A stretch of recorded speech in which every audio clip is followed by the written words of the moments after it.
El sol de la tarde comenzaba a descender sobre el horizonte de New Smyrna Beach, tiñendo el cielo de tonos anaranjados y rojizos que se reflejaban en las inquietas aguas del Atlántico. Manuel Suárez, un surfista profesional de origen mexicano, de 24 años, observaba atentamente las olas desde la orilla, calculando su próxima entrada al mar. El torneo de olas de New Smyrna Beach representaba una oportunidad crucial en su carrera, y él lo sabía.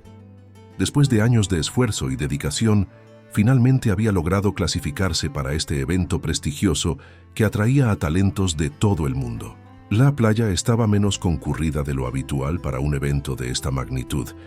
Los organizadores habían considerado seriamente posponer la ronda vespertina debido a los reportes de avistamientos de tiburones esa mañana, pero finalmente decidieron continuar con precauciones adicionales. Las aguas más turbias de lo normal debido a un florecimiento de algas añadían un elemento de incertidumbre que ponía nervioso incluso a un veterano como Manuel.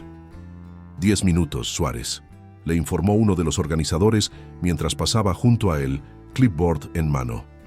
Manuel asintió sin apartar la mirada del mar. Su entrenador, Carlos Mendoza, un hombre de 50 años con la piel curtida por décadas de exposición al sol, se acercó con expresión preocupada. ¿Estás seguro de esto, Manuel?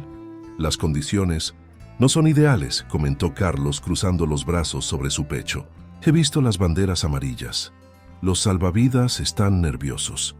Manuel ajustó la correa que unía su tobillo a la tabla de surf de fibra de carbono, un modelo personalizado de color gris plateado con detalles en azul brillante que había invertido buena parte de sus ahorros. La superficie pulida brillaba bajo la luz del atardecer. He entrenado toda mi vida para oportunidades como esta, Carlos, respondió, pasando una mano por su cabello negro y corto, aún húmedo de su entrada anterior al agua. Además, he surfeado en aguas con tiburones antes.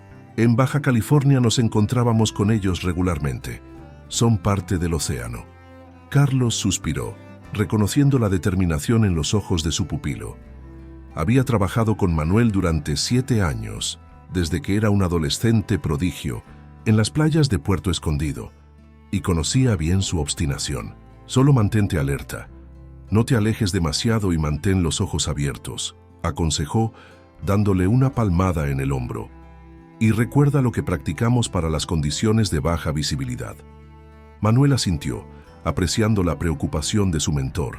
Se colocó el rashguard negro con logos de patrocinadores y tomó su tabla bajo el brazo. El agua se sentía más fría de lo que había anticipado cuando entró, causándole un momentáneo escalofrío. Remó con fuerza, alejándose de la orilla hacia la zona de rompiente donde las olas comenzaban a formarse. Otros 3 competidores ya estaban posicionados, figuras oscuras contra el brillo del sol poniente. A unos 30 metros de la costa, Manuel se detuvo y se sentó sobre su tabla, balanceándose suavemente con el movimiento del océano. Respiró profundamente, sintiendo la familiar mezcla de adrenalina y calma que siempre le invadía antes de una competencia. Había crecido junto al mar, había aprendido a respetarlo y entenderlo desde niño, guiado por su padre, un pescador de Ensenada. El océano era su segundo hogar. En ese momento, Manuel no podía saber que bajo la superficie turbia, a menos de 200 metros de su posición, un tiburón sedoso de considerable tamaño nadaba en círculos cada vez más cerrados. El Carcharinus falciformis, una criatura de casi 3 metros de longitud, había sido atraído a la zona costera por una combinación de factores. El agua turbia que limitaba su visibilidad pero agudizaba sus otros sentidos, la actividad inusual en la superficie y las vibraciones de los surfistas al remar, que sus receptores sensoriales interpretaban como posibles presas en dificultades. El tiburón no era un monstruo sediento de sangre, como lo retrataban las películas de Hollywood. Era simplemente un depredador perfectamente adaptado, siguiendo instintos refinados a través de millones de años de evolución. En las condiciones normales, probablemente habría ignorado a los humanos, criaturas que no formaban parte de su dieta natural. Pero la combinación de aguas turbias, la forma de la tabla de surf vista desde abajo, similar a la silueta de una foca, y los movimientos de pateo y remada de Manuel creaban una ilusión demasiado tentadora para ignorar. Los jueces en la playa levantaron la bandera que indicaba el inicio de la ronda. Manuel escudriñó el horizonte, buscando la ola perfecta para comenzar su actuación. A su izquierda, uno de sus competidores, un australiano llamado Ethan Williams, ya remaba enérgicamente hacia una ola que se formaba. Manuel decidió esperar, confiando en su capacidad para leer el océano. Pasaron 5 minutos, el sol descendía rápidamente, y la luz cambiante creaba patrones hipnóticos en la superficie del agua. Manuel vio formarse lo que parecía ser una ola prometedora, y comenzó a remar con potentes brazadas. La adrenalina fluía por sus venas mientras ganaba velocidad, sintiendo la energía del océano impulsándolo. Bajo el agua, el tiburón sedoso detectó el cambio en las vibraciones. Su curiosidad se transformó en interés depredador. Comenzó a ascender desde la profundidad, movido por instintos más antiguos que la civilización humana. Manuel logró ponerse de pie en su tabla justo cuando la ola comenzaba a romper. Por un glorioso instante, todo encajó perfectamente. Su balance, la velocidad, la trayectoria. Se deslizó por la pared de agua con gracia atlética, ejecutando un giro que levantó una estela de espuma. Los espectadores en la playa aplaudieron y hasta los jueces parecieron impresionados. Fue en ese preciso momento cuando sintió el golpe.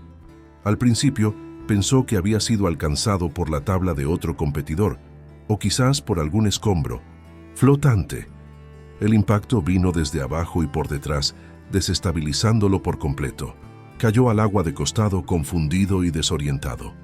El primer mordisco fue al invento de su tabla, la correa de uretano que conectaba su tobillo con la tabla. El tiburón, al morder este material extraño, debería haberse alejado, confundido, por la textura artificial.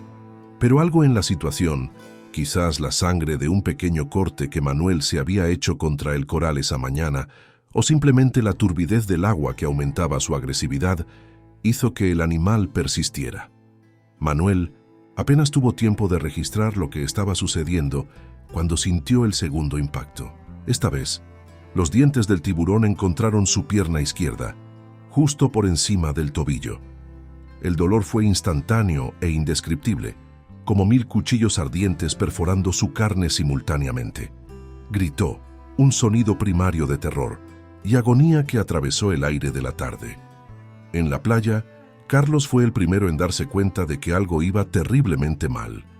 Vio la tabla de Manuel voltearse violentamente y el agua a su alrededor comenzar a teñirse de rojo. Sin pensarlo 2 veces, corrió hacia la orilla, gritando por ayuda mientras lo hacía. ¡Tiburón! ¡Ataque de tiburón! Su voz se quebró, por el pánico, pero logró alertar a los salvavidas que ya se estaban movilizando. Bajo el agua, Manuel luchaba por su vida. El tiburón lo sacudió con una fuerza brutal, arrastrándolo momentáneamente bajo la superficie. El instinto de supervivencia se apoderó de él. Recordó lo que había escuchado toda su vida sobre los ataques de tiburones: pelea, no huyas. Con una determinación nacida del puro terror, Manuel dirigió un puñetazo hacia lo que esperaba fuera el hocico o las branquias del tiburón. El golpe conectó, sorprendentemente, y sintió que el agarre en su pierna se aflojaba momentáneamente. Aprovechó ese instante para impulsarse hacia la superficie, desesperado por aire. Emergió jadeando, tosiendo agua salada mezclada con su propia sangre. La orilla parecía estar a kilómetros de distancia, aunque racionalmente sabía que no podía ser más de 30 o 40 metros. ¡Ayuda!, gritó, agitando los brazos. Vio a otros surfistas remando frenéticamente, algunos hacia la playa, otros, valientes o insensatos, hacia él. El dolor en su pierna era cegador, pero de alguna manera logró mantenerse a flote. El tiburón, momentáneamente desconcertado por la resistencia de su presa, circuló a unos metros de profundidad. Su comportamiento seguía un patrón clásico: morder, retirarse para evaluar y potencialmente volver a atacar si la presa parecía vulnerable. Y Manuel, sangrando profusamente, y luchando por mantenerse a flote, ciertamente aparentaba vulnerabilidad. En la playa, dos salvavidas habían lanzado una moto acuática al agua y se dirigían a toda velocidad hacia la escena. Otros estaban evacuando a los nadadores y surfistas restantes, creando un caos organizado de silbatos, gritos y movimiento. Manuel vio la moto acuática aproximándose y sintió un destello de esperanza. Comenzó a nadar hacia ellos con brazadas desesperadas, ignorando el dolor lacerante que irradiaba desde su pierna herida. Cada movimiento enviaba ondas de agonía a través de su cuerpo, pero se obligó a continuar. A medio camino del rescate, sintió algo rozar su pierna sana.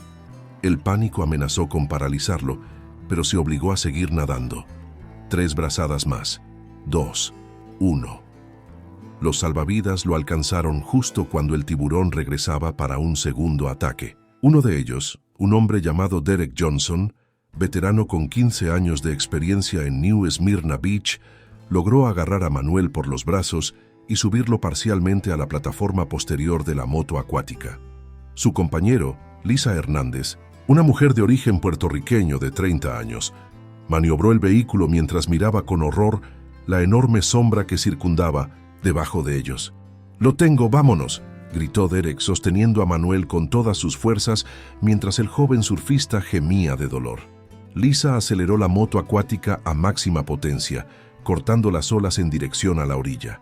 Los 3 sintieron el golpe cuando el tiburón embistió la parte posterior del vehículo, casi desestabilizándolos. Derek ajustó su agarre en Manuel, quien estaba empezando a mostrar signos de shock, palidez, respiración rápida y superficial, sudor frío. «Aguanta, amigo», murmuró Derek al oído de Manuel. «Ya casi estamos». En la playa, los paramédicos ya esperaban con una camilla y equipamiento médico de emergencia. Carlos estaba junto a ellos, su rostro una máscara de terror y preocupación. Cuando la moto acuática llegó a la zona de poca profundidad, varios voluntarios entraron al agua para ayudar a transportar a Manuel a la arena. Lo que vieron al sacarlo del agua causó jadeos de horror. La pierna izquierda de Manuel, desde el tobillo hasta la mitad de la pantorrilla, era una masa irreconocible de carne desgarrada. El hueso tibial era visible a través de la herida, blanco y macabro contra el rojo de la sangre y el rosa de los músculos expuestos. El tiburón había mordido con tanta fuerza que había seccionado parcialmente varios tendones y aplastado el peroné. «Necesitamos un torniquete ahora», gritó uno de los paramédicos, un hombre de mediana edad llamado Robert Sullivan. Su compañera, Tanya Williams, ya estaba preparando una vía intravenosa para administrar fluidos, consciente de que la pérdida de sangre era el peligro más inmediato. Carlos se arrodilló junto a la cabeza de Manuel, tomando su mano. El joven surfista tenía los ojos abiertos pero desenfocados. Su respiración era irregular y superficial. «Estoy aquí, hijo», dijo Carlos, la voz quebrada por la emoción. «Te vas a poner bien. Eres fuerte». Manuel intentó hablar, pero solo emitió un gemido inarticulado. El dolor era tan intenso que su mente apenas podía procesarlo, y la pérdida de sangre estaba comenzando a afectar su conciencia.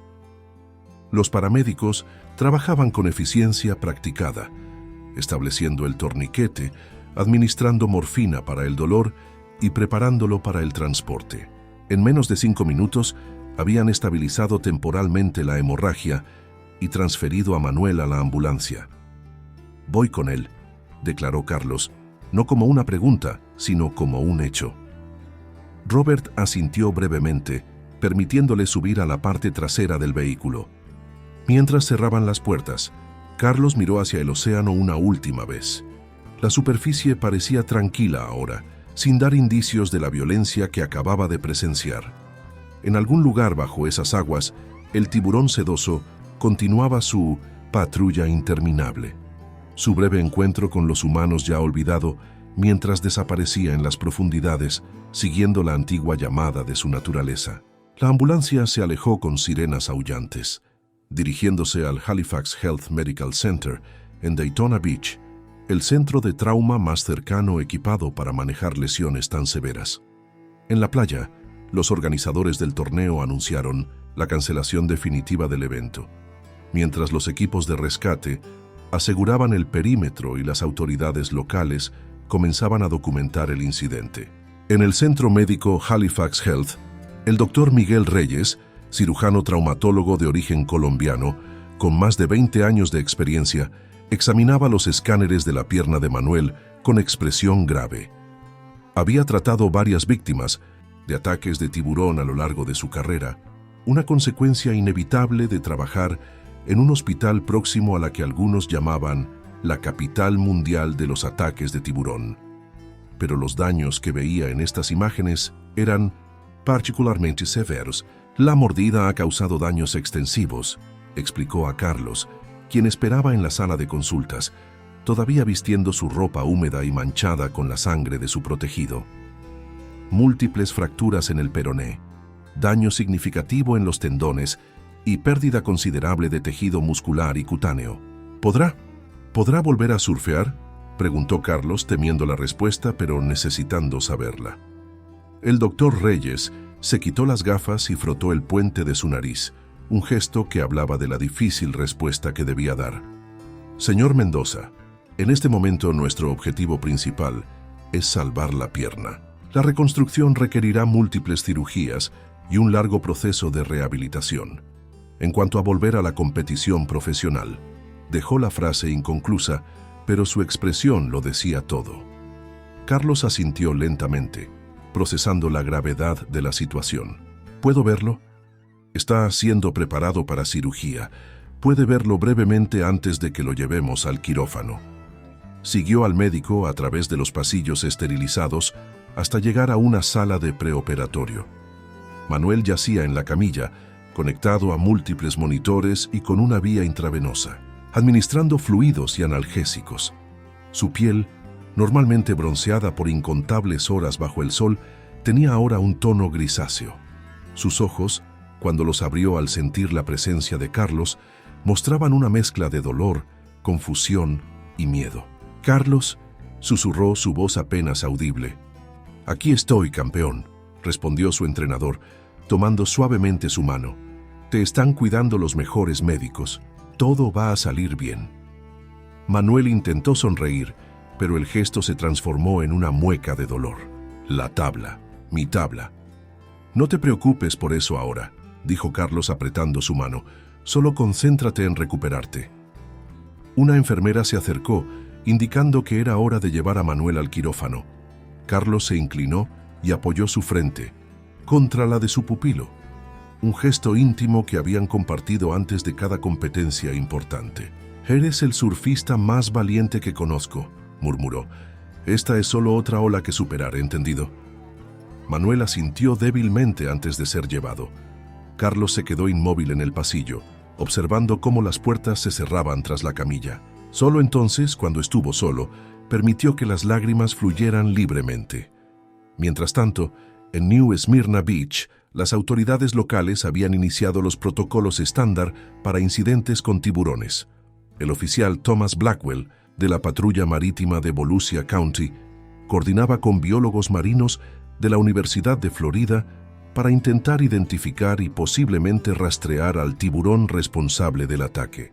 Basado en las descripciones de los testigos y el patrón de las heridas, estamos tratando con un tiburón sedoso, Carcharinus falciformis, explicaba la doctora Gabriela Fuentes, especialista en elasmobranquios.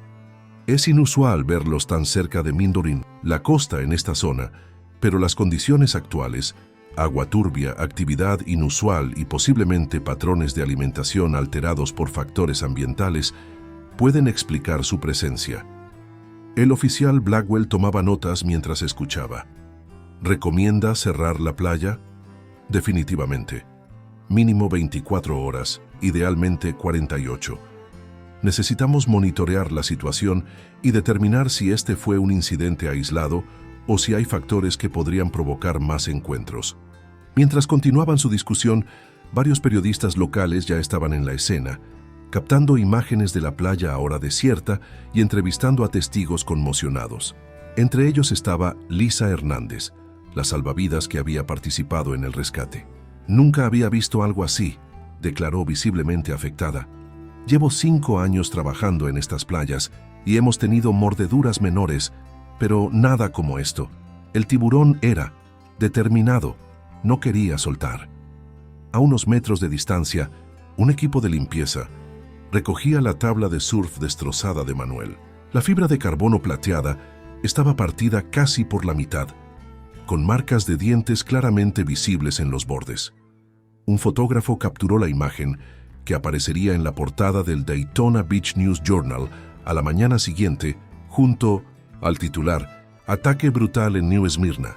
Surfista profesional lucha por su vida». La operación de Manuel duró más de 6 horas. El doctor Reyes, asistido por un equipo de especialistas en cirugía vascular y reconstructiva, trabajó meticulosamente para reparar los daños. Lograron salvar las arterias principales, reconstruir parcialmente los tendones dañados y estabilizar las fracturas con placas de titanio. Sin embargo, la pérdida de tejido era tan extensa que requirió injertos de piel tomados de su muslo. Cuando finalmente salió a hablar con Carlos, el cirujano parecía agotado pero cautelosamente optimista. «Hemos logrado salvar la pierna», informó, «pero el camino hacia la recuperación será largo y difícil. Necesitará varias cirugías adicionales, terapia intensiva y mucha determinación». «Determinación es lo que le sobra», respondió Carlos, sintiendo un alivio momentáneo. «¿Cuándo despertará?» «Lo mantendremos sedado hasta mañana para controlar el dolor inicial. Puede quedarse si lo desea. Hay una sala de espera con sillones reclinables en este piso». Carlos agradeció al médico y se dirigió a la sala indicada. En el camino, su teléfono no dejaba de sonar con llamadas de otros surfistas, periodistas y, más significativamente, de los padres de Manuel en México, quienes ya estaban haciendo arreglos para volar a Florida lo antes posible. La noticia del ataque se propagó rápidamente por la comunidad del surf internacional. Competidores que habían sido rivales de Manuel horas antes, ahora expresaban su apoyo en redes sociales y organizaban vigilias. El incidente también reavivó el debate sobre la seguridad en competiciones acuáticas y la gestión de riesgos en zonas conocidas por la presencia de tiburones. La mañana siguiente amaneció clara y despejada, contrastando cruelmente con la tormenta emocional que vivían todos los involucrados. Manuel despertó gradualmente de la sedación, emergiendo a un mundo de dolor amortiguado por los analgésicos, pero aún presente, un recordatorio constante de su encuentro con uno de los depredadores más perfectos del océano. Su primera visión consciente fue la de Carlos, dormido incómodamente en una silla junto a su cama, y una enfermera ajustando su gotero de medicación. «Agua», logró articular, su garganta seca y áspera por la intubación durante la cirugía. La enfermera, una mujer afroamericana de mediana edad llamada Grace, le ofreció unos trozos de hielo. «Despacio, cariño», indicó con voz suave. «Tu garganta estará irritada por un tiempo». El sonido despertó a Carlos, quien se incorporó de inmediato, los ojos enrojecidos por el llanto y la falta de sueño. «Manuel, gracias a Dios», exclamó, inclinándose sobre la cama. «¿Cómo te sientes?». Una pregunta absurda en las circunstancias, pero Manuel entendió la intención detrás de ella.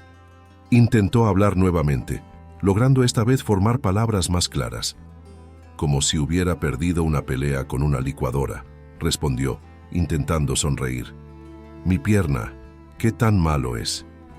Carlos miró brevemente a la enfermera, quien asintió levemente, indicando que era apropiado hablar del tema. «Bastante serio, amigo, pero los médicos hicieron un trabajo increíble. Salvaron tu pierna, aunque necesitarás más cirugías y mucha rehabilitación». Manuel cerró los ojos un momento, asimilando la información. Cuando los abrió nuevamente, había una determinación familiar en ellos. «Volveré al agua», declaró, no como una esperanza, sino como una promesa. Carlos no tuvo corazón para contradecirlo en ese momento. En cambio, compartió noticias más positivas. «Tus padres estarán aquí esta tarde. Han conseguido un vuelo directo desde Ciudad de México». La mención de sus padres trajo lágrimas a los ojos de Manuel. Habían sido su apoyo incondicional, desde que expresó su deseo de convertirse en surfista profesional, a pesar de los riesgos y la incertidumbre financiera que esa carrera implicaba. Durante los días siguientes, Manuel comenzó a comprender la verdadera magnitud de lo que había sucedido y lo que le esperaba. Los médicos fueron honestos con él sobre las expectativas: múltiples cirugías reconstructivas, meses de fisioterapia y la posibilidad muy real de que nunca recuperara la movilidad completa de su pierna izquierda. La noticia golpeó a Manuel como una segunda mordida del tiburón, esta vez desgarrando no su carne, sino sus sueños y su identidad. Toda su vida adulta había girado en torno al surf competitivo. Era más que su profesión, era su pasión, su propósito, su forma de conectar con el océano que amaba. Sus padres, María y Javier Suárez, llegaron esa tarde como prometido, trayendo consigo el amor incondicional y la fortaleza que Manuel necesitaría para el viaje que tenía por delante. María, una mujer pequeña pero determinada de 50 años, apenas podía contener las lágrimas al ver a su hijo en la cama de hospital, pero se mantuvo firme por él. Javier, un pescador curtido por décadas en el mar, apretaba la mandíbula para controlar sus emociones, reconociendo mejor que la mayoría el milagro que representaba que su hijo hubiera sobrevivido a tal encuentro. «Mi niño valiente», murmuró María, acariciando el cabello de Manuel. «Mi surfista». Ese mismo día, el hospital organizó una conferencia de prensa a petición de los patrocinadores de Manuel, quienes querían demostrar su apoyo. El doctor Reyes explicó los aspectos médicos del caso, mientras Carlos habló brevemente sobre el rescate y los planes inmediatos para la recuperación de Manuel. «Manuel Suárez es un luchador», declaró Carlos ante las cámaras. «Ha enfrentado algunas de las olas más grandes del mundo y enfrentará este desafío con la misma valentía y determinación». Los reporteros preguntaron si Manuel planeaba volver a competir profesionalmente, una cuestión que Carlos desvió con diplomacia. «En este momento, nuestro único enfoque es su recuperación. El futuro se escribirá a su debido tiempo». A medida que pasaban los días, Manuel alternaba entre periodos de determinación férrea y momentos de desesperación profunda. El dolor físico era constante a pesar de la medicación, pero era el dolor emocional el que amenazaba con consumirlo. Las noches eran particularmente difíciles, plagadas de pesadillas vívidas, donde revivía el ataque una y otra vez, despertando empapado en sudor frío, con el fantasma de la mordida ardiendo en su pierna. Una semana después del ataque, recibió una visita inesperada. Lisa Hernández, la salvavidas que había ayudado a rescatarlo, apareció en su habitación con un pequeño ramo de flores y una expresión incierta. «Espero no estar molestando», dijo desde la puerta. «Solo quería ver cómo estabas». Manuel, quien estaba solo en ese momento, ya que sus padres habían ido al hotel para descansar brevemente, la invitó a entrar con un gesto. «Tú eres quien me sacó del agua», reconoció. «Te debo mi vida». Lisa negó con la cabeza sentándose junto a la cama. «Solo hacía mi trabajo. Derek y yo. Nosotros solo reaccionamos como nos entrenaron». «Pues tienen un entrenamiento excelente», respondió Manuel, logrando una pequeña sonrisa. «¿Cómo está tu compañero?» «Todavía procesándolo todo, como todos nosotros. Nunca habíamos tenido que enfrentar algo tan extremo». Hubo un momento de silencio compartido, el tipo de conexión que solo pueden entender quienes han sobrevivido juntos a algo extraordinario.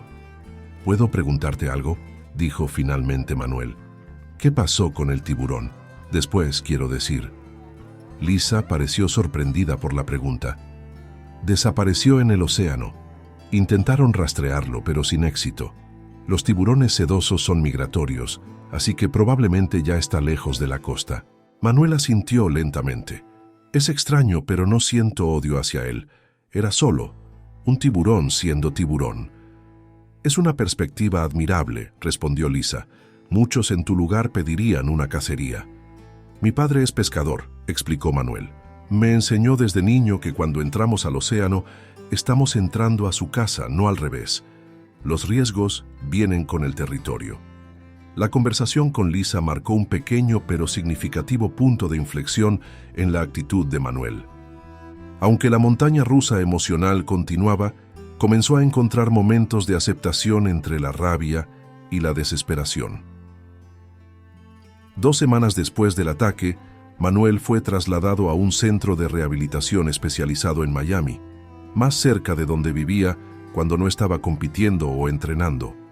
El cambio de ubicación también permitió estar más cerca de uno de los mejores equipos de cirugía reconstructiva del país, liderado por el Dr. Alejandro Vega, pionero en técnicas de reconstrucción para víctimas de traumatismos severos. El nuevo entorno trajo nuevos desafíos. Manuel enfrentó su primera sesión de fisioterapia con una mezcla de determinación y temor. Su fisioterapeuta, Elena Ramírez, una mujer de ascendencia cubana con experiencia trabajando con atletas lesionados, no le dio tregua desde el primer día. «No voy a mentirte, Manuel», le dijo durante su evaluación inicial. «Esto va a ser doloroso, frustrante y habrá días en que me odiarás. Pero si sigues mis instrucciones y pones el mismo esfuerzo que pusiste en convertirte en surfista profesional, podremos lograr resultados sorprendentes». Manuel apreciaba su honestidad. «No me asusta el trabajo duro, solo quiero saber si podré volver a las olas».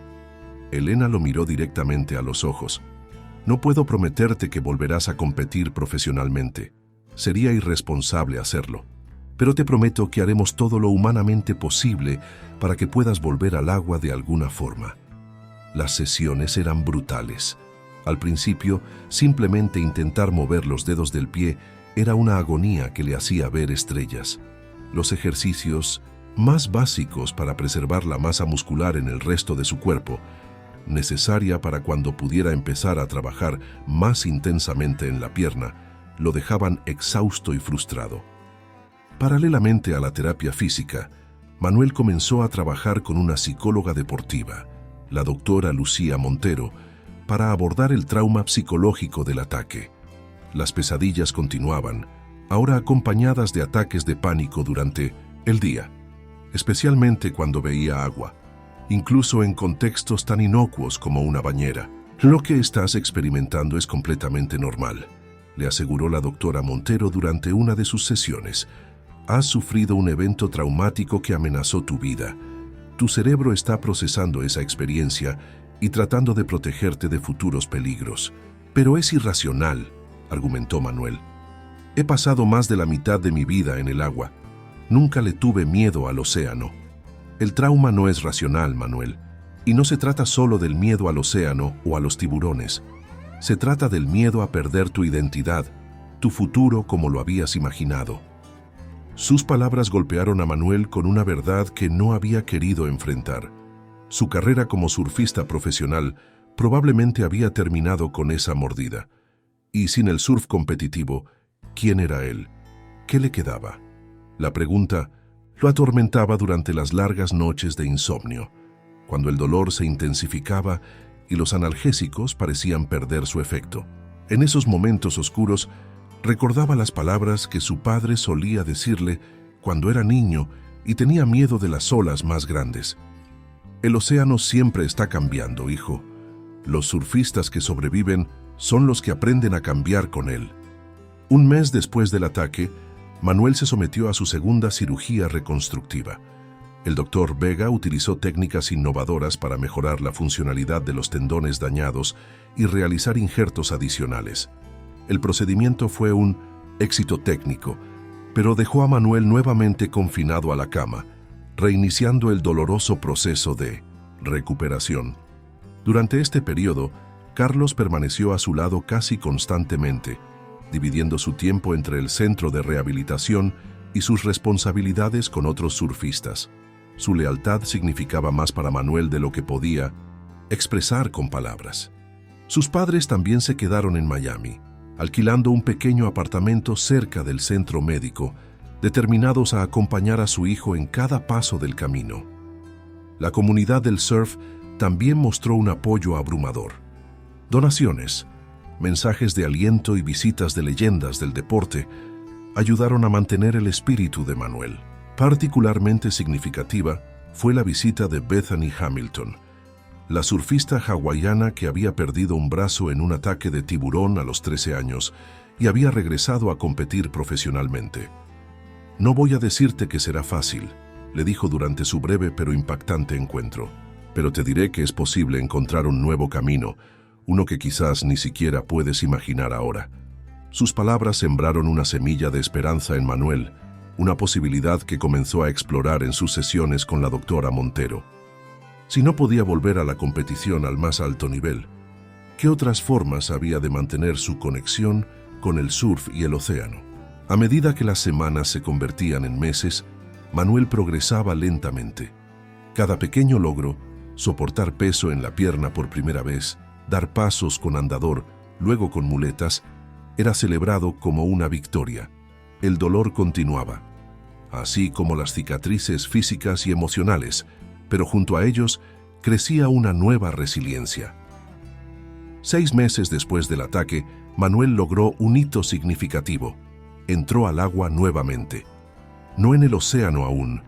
Ese paso requeriría más tiempo y preparación psicológica, sino en la piscina terapéutica del centro. La sensación del agua alrededor de su cuerpo trajo lágrimas a sus ojos, una mezcla de miedo, nostalgia y un extraño sentido de reencuentro. Elena, su fisioterapeuta, había diseñado un programa específico de ejercicios acuáticos para fortalecer su pierna, sin someter las articulaciones al estrés de soportar peso completo. La flotabilidad del agua permitía movimientos que serían imposibles o extremadamente dolorosos en tierra. ¿Cómo se siente?, preguntó Elena, observando atentamente sus reacciones. Manuel cerró los ojos, concentrándose en las sensaciones. Como volver a casa después de un largo viaje, respondió finalmente. Aterrador y reconfortante al mismo tiempo. Ese mismo día, después de la sesión, Manuel tuvo una conversación importante con Carlos. Sentados en la terraza del centro de rehabilitación, con vista al horizonte de Miami y el océano a lo lejos, habló de las ideas que habían estado formándose en su mente. No voy a poder volver a competir al mismo nivel, comenzó, expresando en voz alta lo que ambos sabían, pero no habían discutido abiertamente. Los médicos son optimistas sobre mi recuperación, pero realistas sobre las limitaciones permanentes. Carlos asintió, dándole espacio para continuar. Pero sigo siendo un surfista. Siempre lo seré, con o sin competencias. He estado pensando, quizás podría enfocarme en entrenar a jóvenes, especialmente aquellos sin acceso a mentores profesionales, o trabajar en conservación marina, educando sobre la importancia de proteger a especies como la que me atacó. La idea de hablar positivamente sobre tiburones hubiera parecido inconcebible meses atrás, pero Manuel había llegado a comprender que su encuentro, aunque traumático, había sido simplemente parte del orden natural del océano. Creo que serías un entrenador excepcional, respondió Carlos con sinceridad. Tienes experiencia, conocimiento y ahora una perspectiva que pocos poseen. También he pensado en trabajar con otros atletas que han sufrido lesiones traumáticas. Hay todo un mundo de deportes adaptados que apenas estoy descubriendo. La conversación continuó hasta el atardecer, explorando posibilidades que antes ni siquiera habrían entrado en consideración. Por primera vez desde el ataque, Manuel sentía que estaba mirando hacia adelante, no solo añorando lo que había perdido. Esa noche, después de que Carlos se marchara, Manuel recibió un paquete inesperado. Era una caja plana y rectangular, enviada por el Departamento de Policía Marítima de Volusia County. Dentro, encontró fragmentos restaurados de su tabla de surf, la que había estado usando cuando ocurrió el ataque. Los trozos habían sido cuidadosamente unidos y montados en un marco, junto con una placa que rezaba «A Manuel Suárez, en reconocimiento de su coraje y determinación. Las aguas de New Smyrna Beach siempre te recibirán». El gesto lo conmovió profundamente. Trazó con los dedos las marcas de dientes claramente visibles en la fibra de carbono, un recordatorio físico de su encuentro con una de las fuerzas más primitivas y poderosas de la naturaleza. En lugar de provocarle miedo o angustia, la tabla enmarcada se convirtió en un símbolo de supervivencia y transformación. Al día siguiente, Manuel pidió que la colocaran en la pared frente a su cama en el centro de rehabilitación. Cada mañana, al despertar, era lo primero que veía, un recordatorio de lo que había enfrentado y superado. Un año después del ataque, la Oficina de Gestión Costera de Florida publicó su informe oficial sobre el incidente, categorizándolo como uno de los ataques de tiburón más severos documentados en las aguas de Florida en la última década. El informe incluía testimonios de testigos, análisis de biólogos marinos y recomendaciones para prevenir futuros incidentes similares. Una copia llegó al nuevo apartamento de Manuel en Jacksonville, donde se había mudado para estar cerca de un innovador centro de deportes adaptados. La leyó con interés académico más que emocional, como si estuviera estudiando un evento que le había ocurrido a otra persona. El documento detallaba con precisión clínica lo que había sucedido aquel atardecer en New Smyrna Beach. Informe. Oficial Incidente Marino, McQueen 2023-17. Fecha, 15 de mayo de 2023. Ubicación, New Smyrna Beach, Volusia County, Florida. Clasificación, ataque no provocado de tiburón con lesiones graves. Resumen del incidente. A las 17:32 horas del 15 de mayo de 2023, Manuel Suárez, 24 años, competidor profesional en el torneo de olas de New Smyrna Beach, sufrió un ataque severo por parte de un tiburón, identificado posteriormente como un tiburón sedoso, Carcharinus falciformis, de aproximadamente 3.0 metros de longitud. El incidente ocurrió aproximadamente a 30-35 metros de la costa, en una zona donde la profundidad oscilaba entre 2.5 y 3 metros. Las condiciones del agua eran turbias debido a un florecimiento algal reciente, con visibilidad reducida a menos de 1 metro. Banderas amarillas de precaución habían sido izadas esa mañana debido a múltiples avistamientos de tiburones reportados por pescadores locales. Análisis. Basados en la evaluación de biólogos marinos del Instituto Oceanográfico de Florida y el patrón de las heridas documentadas, se determina que el tiburón confundió inicialmente la tabla de surf, de color gris plateado, con una presa potencial, posiblemente una foca o un lobo marino. La mordida inicial fue dirigida a la tabla y a la correa de tobillo, invento. El ataque subsiguiente a la extremidad inferior de la víctima es consistente con el comportamiento investigativo de los tiburones sedosos, que a menudo realizan una mordida de prueba antes de decidir si el objetivo es adecuado como presa. La agresividad inusual demostrada, múltiples ataques y la persecución durante el rescate podría atribuirse a las condiciones de baja visibilidad y posiblemente a la sangre en el agua de un corte previo que la víctima había sufrido esa mañana. Respuesta de emergencia. Los salvavidas. Derek Johnson y Lisa Hernández respondieron dentro de los 90 segundos posteriores al inicio del ataque, utilizando una moto acuática para el rescate. La víctima fue transportada a la orilla y atendida, inicialmente por los paramédicos Robert Sullivan y Tanya Williams, quienes aplicaron un torniquete y estabilizaron al paciente antes de su traslado al Halifax Health Medical Center. La playa fue evacuada inmediatamente y cerrada durante 48 horas posteriores al incidente. Se implementaron patrullas aéreas para monitorear la actividad de tiburones en el área. Consecuencias médicas.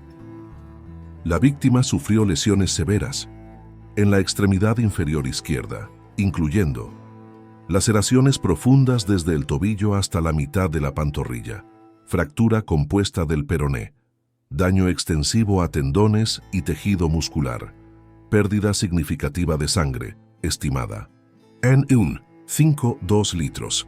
Recomendaciones. 1. Revisar los protocolos de monitoreo de actividad de tiburones durante condiciones de agua turbia. 2. Implementar un sistema más estricto de advertencias cuando se reporten múltiples avistamientos. 2. Considerar la suspensión obligatoria de competiciones acuáticas durante condiciones de visibilidad reducida en áreas con actividad conocida de tiburones. 4. Proporcionar a los competidores de surf internacional información detallada sobre los riesgos específicos de las aguas de Florida relacionados con encuentros con tiburones. Respectivamente presentado, Thomas Blackwell, oficial de patrulla, Marítima, Volusia County, Florida. Manuel cerró el informe y lo colocó en su escritorio, junto a una fotografía enmarcada de él mismo sobre una tabla de surf adaptada, tomada durante su primera sesión de vuelta al océano, 6 meses y 106 atrás. Había sido un momento trascendental, regresar al elemento que casi le había quitado la vida, pero que también le había dado su mayor sentido de propósito. El regreso al agua había requerido meses de preparación psicológica con la doctré Montero, así como adaptaciones físicas para compensar las limitaciones permanentes de su pierna izquierda. Su primera tabla adaptada había sido diseñada por un fabricante especializado en equipamiento para atletas con discapacidades, incorporando modificaciones que le permitían mantener la estabilidad a pesar de la reducida fuerza en su extremidad afectada. Aquella primera sesión había sido en una playa tranquila de San Agustín, acompañado por Carlos, sus padres y un pequeño equipo de seguridad, por si acaso. El miedo había estado presente, paralizante en algunos momentos, manifestándose como náuseas y taquicardia cuando se acercó a la orilla. Pero había logrado superarlo gradualmente, aplicando las técnicas de manejo de ansiedad aprendidas durante su terapia. La sensación de deslizarse sobre una ola nuevamente, aunque pequeña y gentil, había sido indescriptible. No era la adrenalina de la competición ni la euforia de ejecutar maniobras complejas. Era algo más básico y profundo, un reencuentro, una reconciliación con el océano que tanto amaba y que tanto había temido durante su recuperación. Ahora, un año después del ataque, Manuel había encontrado un nuevo propósito. Había fundado Segunda Ola, una organización sin fines de lucro dedicada a introducir el surf adaptado a personas con discapacidades físicas, especialmente sobrevivientes de traumas similares al suyo.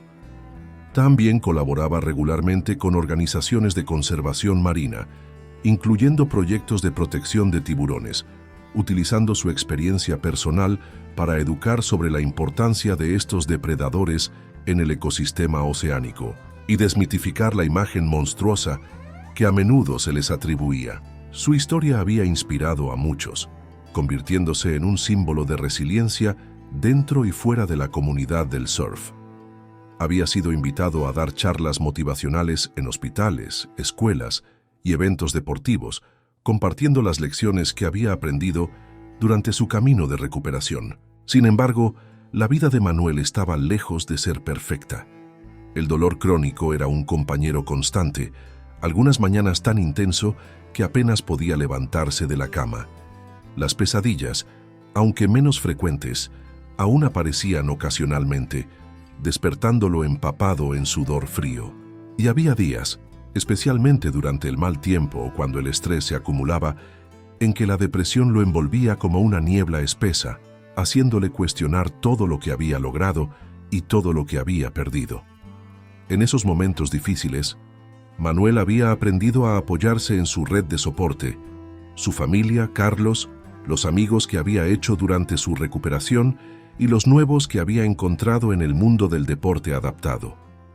También había desarrollado estrategias propias para manejar los días malos, desde la meditación hasta la escritura en un diario donde documentaba honestamente sus luchas y sus victorias, por pequeñas que fueran.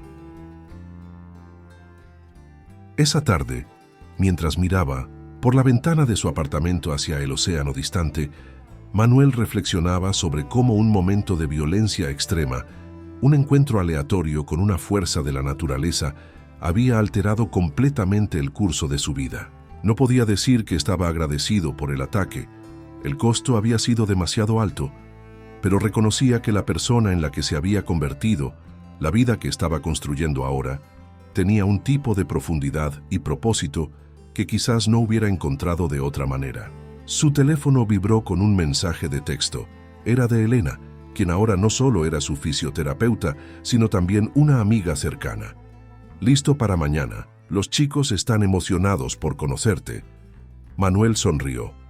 Mañana daría su primera clase de surf adaptado a un grupo de jóvenes con diversas discapacidades. Un momento que había estado preparando durante meses. Más que listo, respondió. Nos vemos en la playa a las 9. Guardó el teléfono y volvió a mirar hacia el océano. En algún lugar ahí fuera, quizás a miles de kilómetros de distancia, el tiburón sedoso que había cambiado su vida continuaba. Su antigua existencia, ajeno al impacto de aquel breve y violento encuentro. Manuel había llegado a comprender que no había maldad en lo que había ocurrido. Solo la colisión accidental de dos mundos diferentes, el humano y el salvaje, coexistiendo en el vasto dominio azul que cubría la mayor parte del planeta. La cicatriz en su pierna, un mapa irregular de tejido reconstruido que se extendía desde el tobillo hasta la mitad de la pantorrilla, pulsaba con un dolor sordo mientras se levantaba para preparar la cena. Era un recordatorio constante, no solo de lo que había perdido, sino también de lo que había ganado. Una nueva perspectiva, un aprecio más profundo por la fragilidad y la resistencia de la vida y la comprensión de que el océano, como la existencia misma, contenía tanto belleza como peligro. A veces en el mismo momento, en la misma ola, mientras preparaba sus equipos para la clase del día siguiente, Manuel tarareaba suavemente una canción que su padre solía cantar durante sus salidas de pesca. El ritmo le recordaba el movimiento constante del océano, la cadencia eterna de las olas rompiendo contra la orilla y retirándose nuevamente hacia las profundidades. Un ciclo interminable de llegada y partida, de pérdida y renovación, como la vida misma. Fuera, el sol comenzaba a ponerse, pintando el cielo con los mismos tonos anaranjados y rojizos que habían bañado New Smyrna Beach aquel fatídico día. Manuel contempló el espectáculo desde su balcón, sintiendo una mezcla de emociones difíciles de definir. No era exactamente paz, pues sabía que algunas heridas nunca sanarían completamente. No era exactamente felicidad, pues había sueños que habían muerto en las fauces de aquel depredador plateado. Era algo más complejo, una aceptación dura pero honesta de que la vida, como el océano, no podía ser controlada, solo navegada con la mayor habilidad y coraje posibles. Y en esa navegación continua, en esa lucha diaria, había encontrado un tipo de libertad que ni siquiera el surf competitivo le había proporcionado. Mientras el último rayo de sol desaparecía en el horizonte, Manuel pensó en las palabras que compartiría mañana con sus jóvenes estudiantes, algunos de los cuales tendrían sus propias historias de trauma y superación. Les hablaría, no como una víctima o un héroe, sino como un navegante que había encontrado una ruta a través de la tormenta. Les diría que las cicatrices, tanto físicas como emocionales, no son solo recordatorios de heridas pasadas, sino mapas para un futuro más consciente. Que el miedo nunca desaparece completamente, pero puede transformarse en respeto y conocimiento. Y que el océano, incluso con todos sus peligros, sigue siendo un reino de posibilidades infinitas para aquellos dispuestos a aprender sus ritmos y respetar sus misterios. Porque al final, lo que Manuel había descubierto a través de su doloroso viaje era una verdad tanto simple como profunda. No somos definidos por los desastres que nos golpean, sino por las mareas que elegimos navegar después. Con esta certeza en su corazón, miró una última vez hacia el horizonte oscurecido, donde el cielo se fundía con el mar en una unidad perfecta e indistinguible. Mañana sería un nuevo día, una nueva ola, y él estaría listo para surfarla, con todas sus imperfecciones y posibilidades. El amanecer apenas comenzaba a insinuarse en el horizonte cuando Miguel Ángel Soto Ramírez se inclinó sobre la barandilla del 14º piso del crucero Carnival Horizon. El joven de 19 años sentía la brisa marina acariciar su rostro mientras observaba las aguas oscuras del Golfo de México. Habían zarpado de Cozumel la tarde anterior y ahora navegaban en alta mar rumbo a Progreso, Yucatán. La fiesta de la noche anterior había sido espectacular, como solía serlo en estos cruceros, y Miguel había bebido más de lo que debería.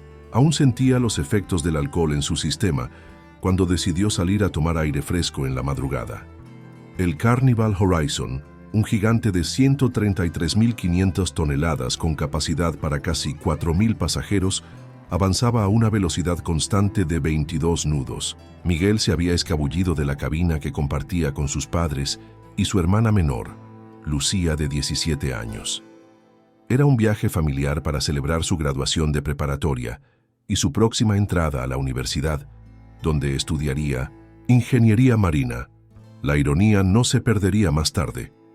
Miguel sacó su teléfono del bolsillo de su pantalón corto con la intención de tomar algunas fotos del horizonte que empezaba a teñirse de tonos rosados y anaranjados.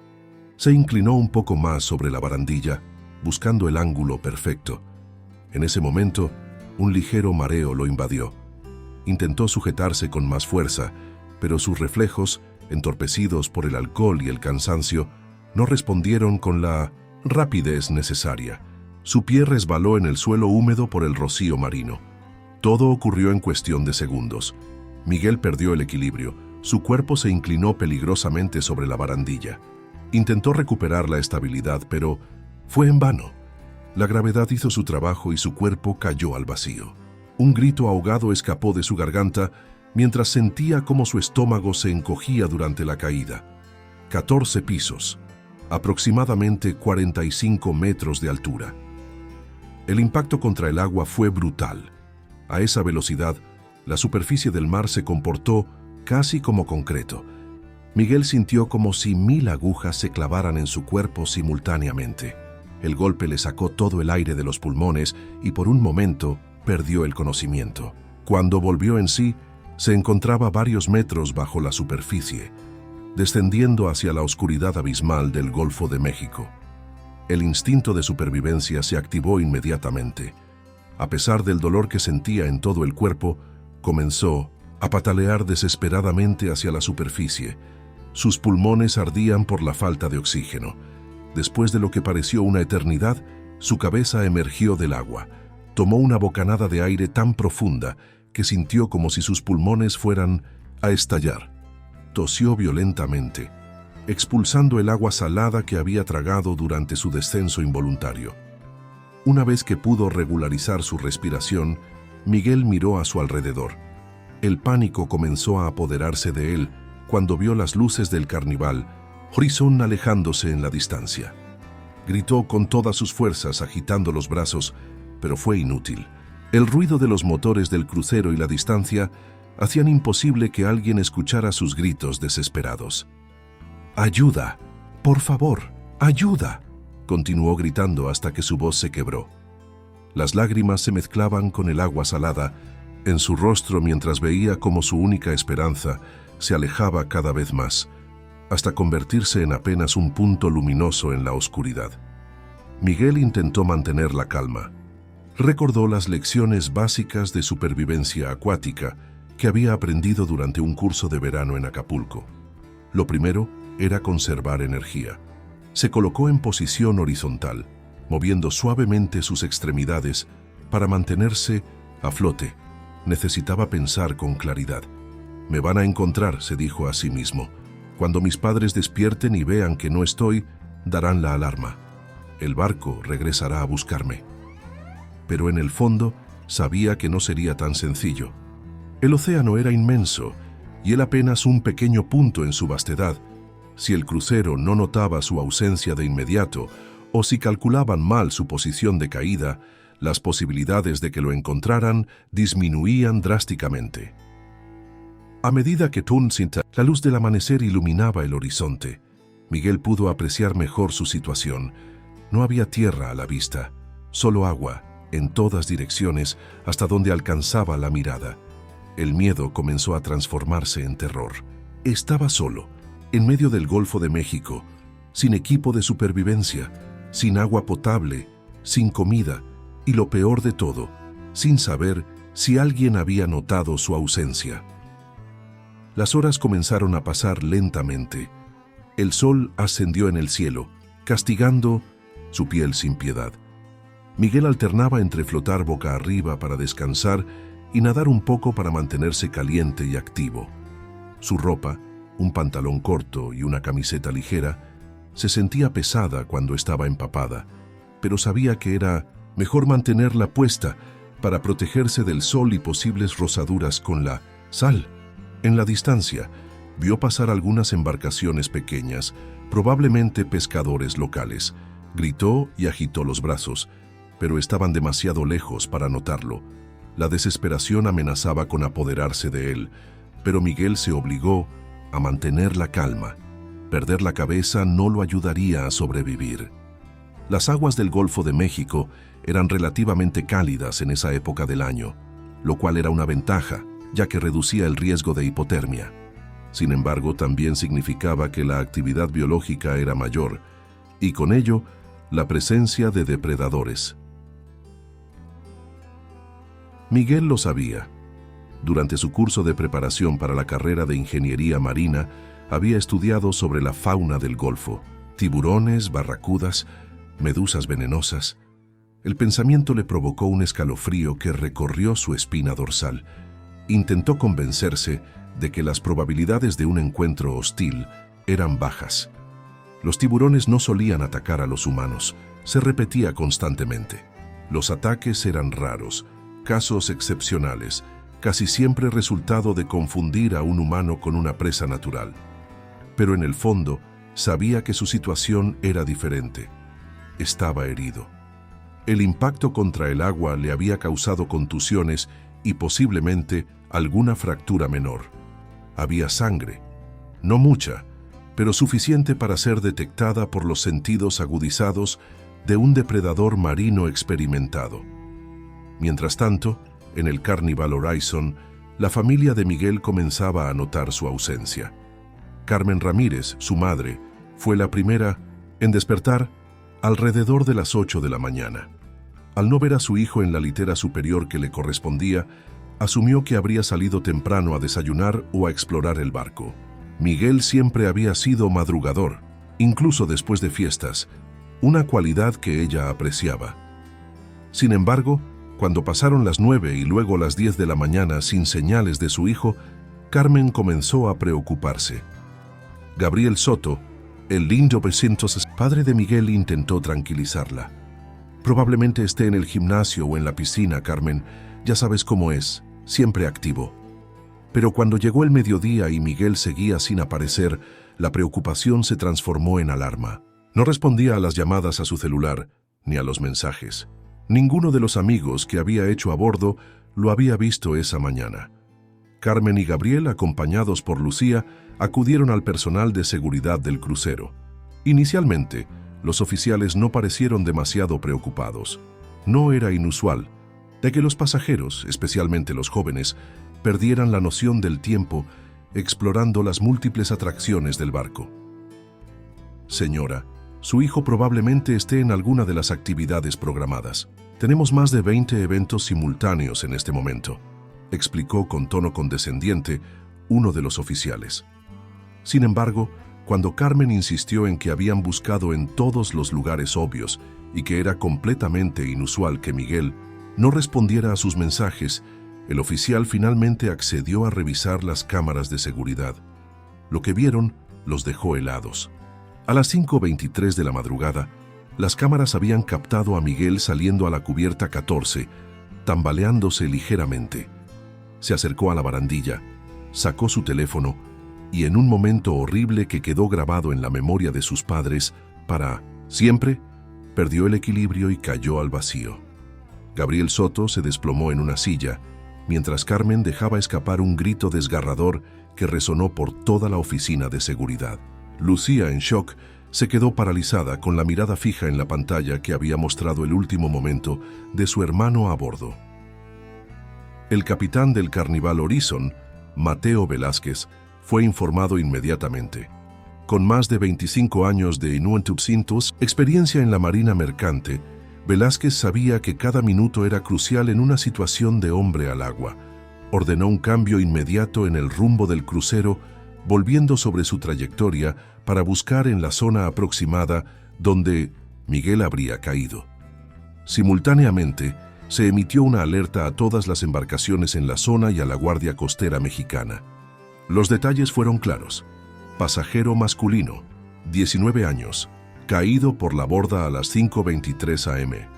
aproximadamente 170 kilómetros al noreste de Cozumel, en aguas profundas del Golfo de México. A bordo, se organizaron grupos de observación con binoculares, escaneando el océano en busca de cualquier señal del joven.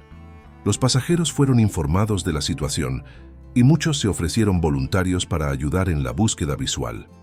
Mientras tanto, ajeno a los esfuerzos por encontrarlo, Miguel continuaba su lucha por sobrevivir. Habían pasado casi 4 horas desde su caída. El sol estaba en su cenit, quemando implacablemente su piel. La deshidratación comenzaba a hacer estragos en su cuerpo. Sus labios estaban agrietados, su garganta seca como papel de lija, y sentía un mareo constante. A pesar de estas dificultades, seguía alerta, escaneando constantemente el horizonte en busca de barcos o aviones. Cada cierto tiempo gritaba «¡Ayuda!» con toda la fuerza que sus pulmones resecos le permitían.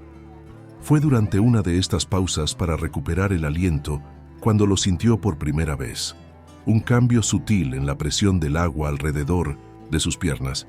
Un movimiento que no correspondía con las corrientes naturales.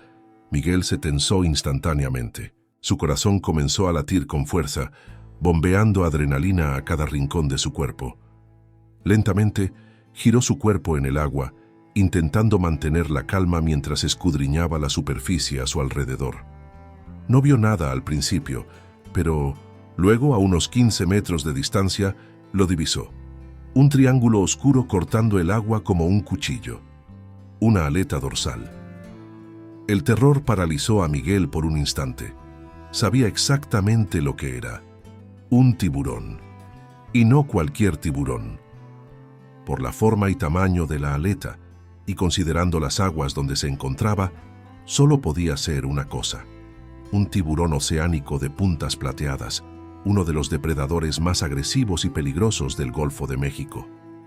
El Carcharinus albimarginatus, nombre científico del tiburón oceánico de puntas plateadas, es conocido por su comportamiento audaz y curioso, acercándose sin miedo a los buceadores y en ocasiones mostrando comportamientos agresivos sin provocación previa. Son particularmente peligrosos en situaciones de naufragios o caídas al mar, ya que son atraídos por la actividad inusual en la superficie.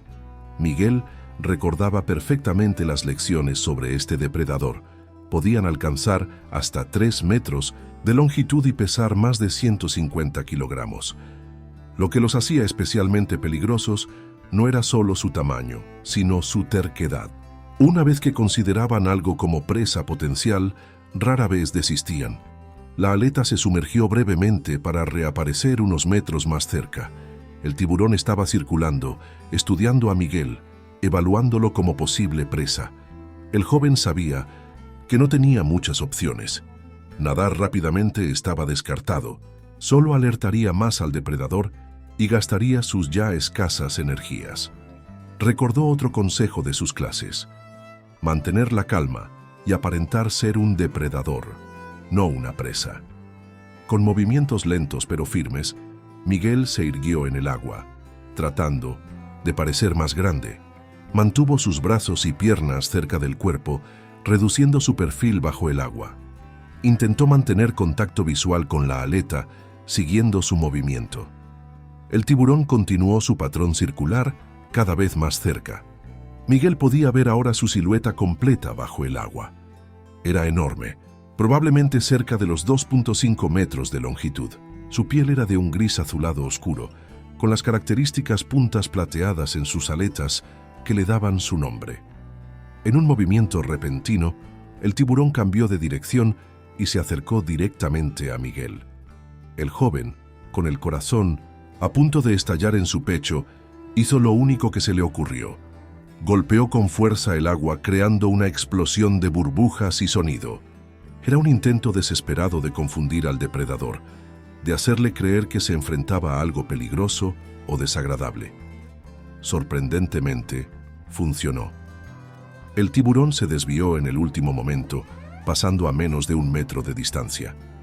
Miguel pudo sentir el desplazamiento del agua cuando la criatura pasó junto a él, un recordatorio aterrador de su poder y tamaño. Pero sabía que no era más que un respiro temporal. El tiburón no se había marchado, simplemente estaba reconsiderando su aproximación. Los oceánicos de puntas plateadas eran conocidos por su persistencia, y Miguel era consciente de que su sangre en el agua, aunque mínima, seguía siendo un poderoso atractivo. Mientras tanto, el operativo de búsqueda se intensificaba. El Carnival Horizon había regresado a la zona aproximada de la caída y navegaba a velocidad reducida mientras los observadores escudriñaban el océano. La Guardia Costera Mexicana había desplegado 2 embarcaciones rápidas y un helicóptero para ayudar en la búsqueda. El océano, sin embargo, es vasto e implacable. Encontrar a una persona en sus aguas es como buscar una aguja en un pajar. Las corrientes habrían desplazado a Miguel kilómetros desde su punto de caída inicial, y cada minuto que pasaba reducía las probabilidades de encontrarlo con vida.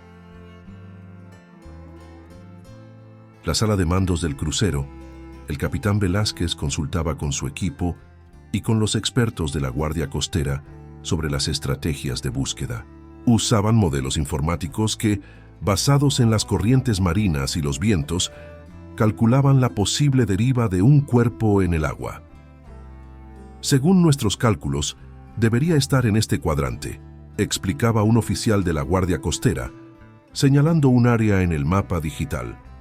Las corrientes en esta zona fluyen principalmente hacia el noreste, así que si cayó aquí, ahora debería encontrarse aproximadamente en esta posición. El capitán asintió y ajustó el rumbo del crucero. Según estas indicaciones, cada minuto contaba. En el agua, Miguel seguía su enfrentamiento silencioso con el depredador. El tiburón había retomado su patrón circular, pero ahora era más agresivo en sus aproximaciones. Cada pocos minutos se acercaba lo suficiente para que Miguel pudiera ver su ojo, negro, inexpresivo, estudiándolo con una curiosidad fría y calculadora. Durante una de estas pasadas, el tiburón rozó ligeramente la pierna de Miguel con su áspera piel. No fue un ataque, sino más bien un reconocimiento táctil, pero fue suficiente para arrancar un grito de terror del joven.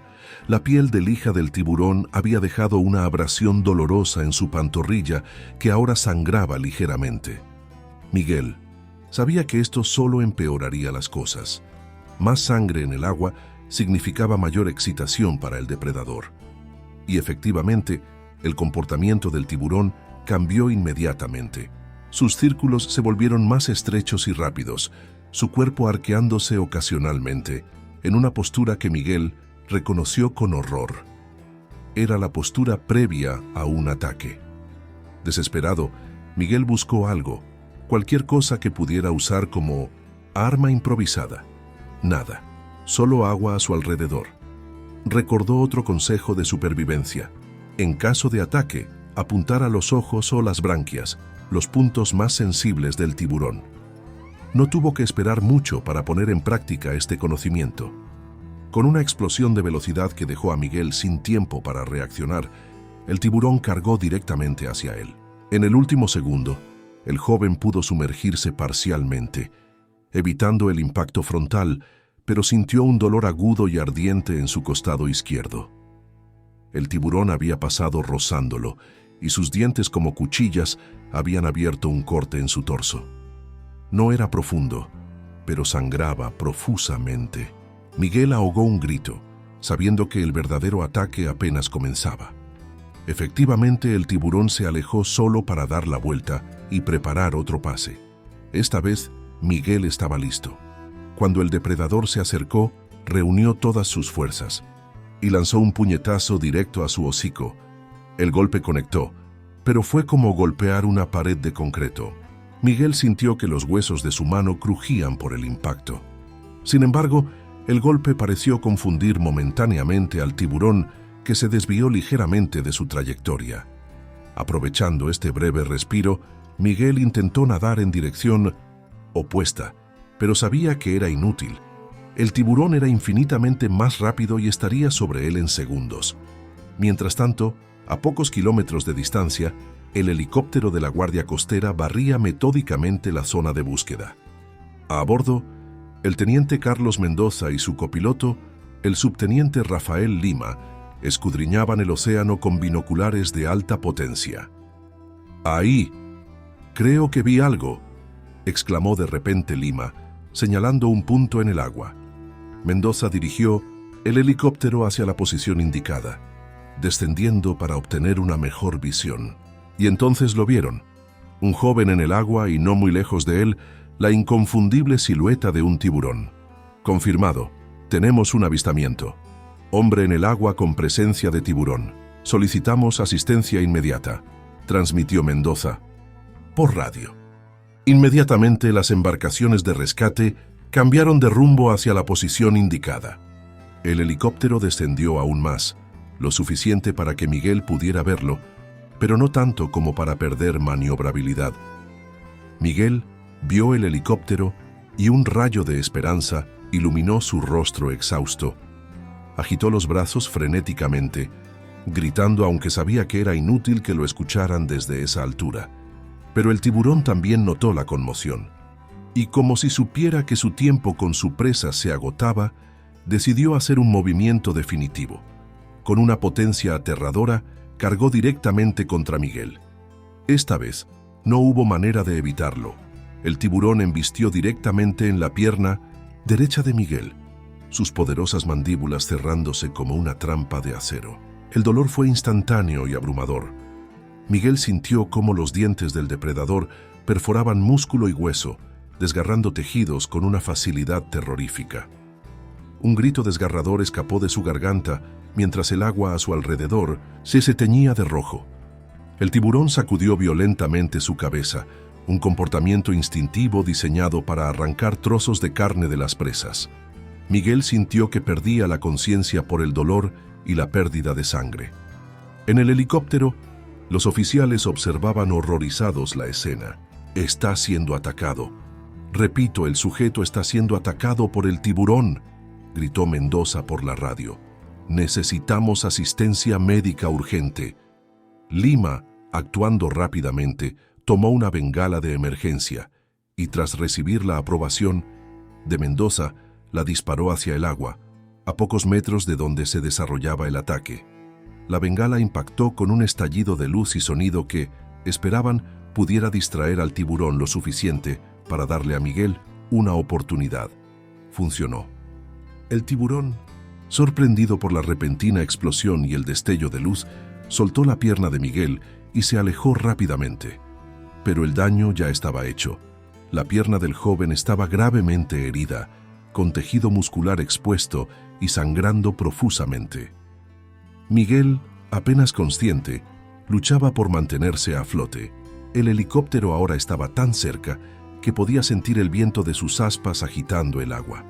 Vio cómo un rescatista se lanzaba al agua desde la embarcación de la Guardia Costera que acababa de llegar a la escena. El rescatista, el sargento Javier Ortiz, nadó rápidamente hacia Miguel, arrastrando consigo un flotador de rescate.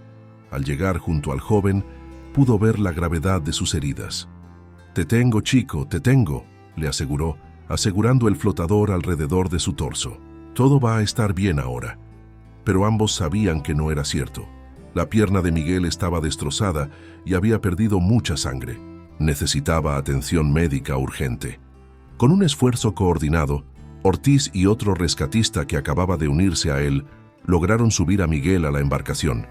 Inmediatamente, el paramédico a bordo comenzó a aplicar presión en las heridas, intentando detener la hemorragia mientras la embarcación aceleraba hacia la costa más cercana, donde un helicóptero médico los esperaría para trasladar a Miguel al hospital más cercano. Mientras se alejaban, Ortiz miró hacia atrás. En Búmunus, la distancia, pudo ver la aleta del tiburón cortando el agua una última vez antes de sumergirse en las profundidades. El depredador había hecho lo que su naturaleza le dictaba y ahora se retiraba, dejando tras de sí un rastro de sangre y terror. En la embarcación, el paramédico trabajaba frenéticamente. La pierna de Miguel estaba gravemente dañada. El homus tiburón había desgarrado músculos, tendones y vasos sanguíneos. El hueso de la tibia estaba expuesto en algunas zonas y la pérdida de sangre era alarmante. «Necesito más vendas, ya», gritó el paramédico a uno de los guardacostas. «Y contacten con el hospital para que preparen transfusiones de sangre». Miguel, semiconsciente, murmuraba incoherencias. La combinación de shock, pérdida de sangre y las horas de exposición al sol habían llevado su cuerpo al límite. El paramédico le administró morfina para el dolor y fluidos intravenosos para combatir la deshidratación y el shock. La embarcación llegó al punto de encuentro, donde el helicóptero médico ya los esperaba. La transferencia fue rápida y eficiente, fruto de innumerables horas de entrenamiento. En menos de 3 minutos, Miguel estaba asegurado en una camilla dentro del helicóptero, conectado a monitores que registraban sus signos vitales. Pulso débil y rápido, presión arterial 80-40, saturación de oxígeno 92%, informaba el médico a bordo mientras el helicóptero se elevaba. Paciente masculino, aproximadamente 19 años, con mordedura severa de tiburón en la extremidad inferior derecha, laceraciones en el torso y signos de deshidratación severa e insolación. El helicóptero voló a toda velocidad hacia el Hospital General de Cancún, el centro médico más cercano con capacidad para manejar trauma severo. Durante el vuelo, Miguel sufrió un paro cardíaco. El equipo médico actuó con celeridad, aplicando reanimación cardiopulmonar y administrando adrenalina. Después de 3 minutos angustiosos, lograron recuperar el pulso. Mientras tanto, la familia de Miguel había sido informada del rescate. El capitán Velázquez, con la voz quebrada por la emoción, les dio la noticia personalmente. «Lo han encontrado, está vivo», les dijo, pero su expresión delataba que no todo eran buenas noticias. «Pero ha sufrido un ataque, un tiburón. Está siendo trasladado al hospital en Cancún». Carmen se derrumbó en los brazos de Gabriel, sollozando incontrolablemente. Lucía, pálida como un fantasma, se mantenía de pie solo por pura fuerza de voluntad. «¿Qué tan malo es?», preguntó Gabriel, su voz apenas un susurro. El capitán no quiso mentirles. «Es grave. Ha perdido mucha sangre y su pierna está severamente dañada. Pero está vivo, y eso es lo importante. Estamos cambiando el rumbo para atracar en Cancún lo antes posible. Los tendremos allí en unas horas». En el Hospital General de Cancún, el personal ya estaba preparado para recibir al paciente. El doctor Alejandro Ruiz, cirujano jefe de trauma, esperaba en el helipuerto junto con un equipo de especialistas. Cuando el helicóptero aterrizó, el equipo médico se precipitó hacia él. Miguel fue transferido rápidamente a una camilla y llevado directamente al quirófano. Su condición era crítica. «Preparen 4 unidades de sangre O negativo», ordenó el doctor Ruiz mientras examinaba rápidamente las heridas. «Necesitamos radiografías completas de la pierna, tomografía de la cabeza y torso para descartar lesiones internas». La operación duró más de 6 horas. El equipo quirúrgico trabajó incansablemente para reparar los vasos sanguíneos dañados, limpiar y desbridar las heridas y estabilizar los huesos fracturados. Sin embargo, el daño en la pierna derecha era demasiado extenso. A pesar de sus mejores esfuerzos, no pudieron salvarla. «La amputación es necesaria», explicó gravemente el doctor Ruiz al equipo. «El daño neurovascular es irreparable y el riesgo de infección es demasiado alto». Así, en una decisión que cambiaría para siempre la vida de Miguel, su pierna derecha fue amputada por debajo de la rodilla. Cuando la familia de Miguel llegó al hospital, horas más tarde, él aún estaba en la unidad de cuidados intensivos, inconsciente y conectado a múltiples máquinas que monitoreaban sus signos vitales y le suministraban medicamentos y fluidos. El doctor Ruiz se reunió con ellos en una pequeña sala de conferencias cercana a la UCI. Con voz pausada pero directa, les explicó la situación. Miguel ha sufrido lesiones muy graves. La mordedura del tiburón causó daños extensos en su pierna derecha, afectando vasos sanguíneos, nervios, músculos y huesos. Lamentablemente, a pesar de nuestros esfuerzos, tuvimos que amputar la extremidad por debajo de la rodilla. Carmen ahogó un sollozo. apretando con fuerza la mano de Gabriel, quien permanecía en un silencio estupefacto. Además, continuó, el médico sufrió laceraciones en el torso que requirieron más de 50 puntos de sutura y presenta signos de deshidratación severa e insolación debido a las horas que pasó en el agua. También detectamos una fractura en su mano derecha, probablemente resultado de un intento de defenderse. ¿Va a sobrevivir?, preguntó Lucía, su voz apenas audible. El doctor Ruiz asintió lentamente. Las próximas 48 horas serán críticas, pero Miguel es joven y, por lo que puedo ver, en buena forma física. Eso juega a su favor. Sin embargo, deben prepararse para un largo proceso de recuperación, tanto física como psicológica. Les explicó que, además de las heridas físicas, Miguel probablemente enfrentaría un severo trauma psicológico por la experiencia vivida. El síndrome de estrés postraumático era una posibilidad real, así como la depresión asociada a la pérdida de su extremidad. Les recomendaré a uno de nuestros mejores psicólogos especializados en trauma, añadió. El apoyo emocional será tan importante como la rehabilitación física. Los días siguientes fueron una montaña rusa emocional para la familia Soto Ramírez. Miguel despertó brevemente al día siguiente, confundido y aterrorizado, reviviendo el ataque en su mente. Los médicos tuvieron que sedarlo nuevamente para evitar que se hiciera daño en su estado de agitación. Cuando finalmente despertó de forma más lúcida, 2 días después del rescate, lo primero que notó fue la ausencia de su pierna.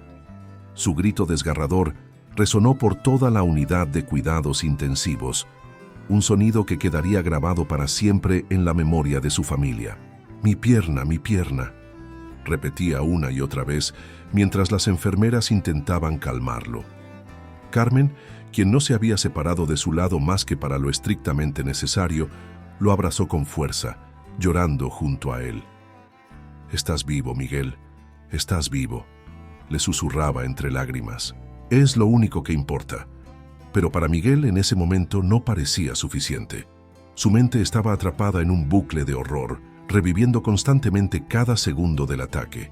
El ojo frío del tiburón, el dolor insoportable cuando sus dientes penetraron en su carne, la sensación de impotencia absoluta. Los días se convirtieron en semanas. Poco a poco, el cuerpo de Miguel comenzó a sanar. Las heridas en su torso cicatrizaban, aunque dejarían marcas permanentes. El muñón de su pierna amputada comenzaba a prepararse para una eventual prótesis. Su mano fracturada, inmovilizada en un cabestrillo, mejoraba lentamente. Pero su mente seguía atrapada en aquel día fatídico.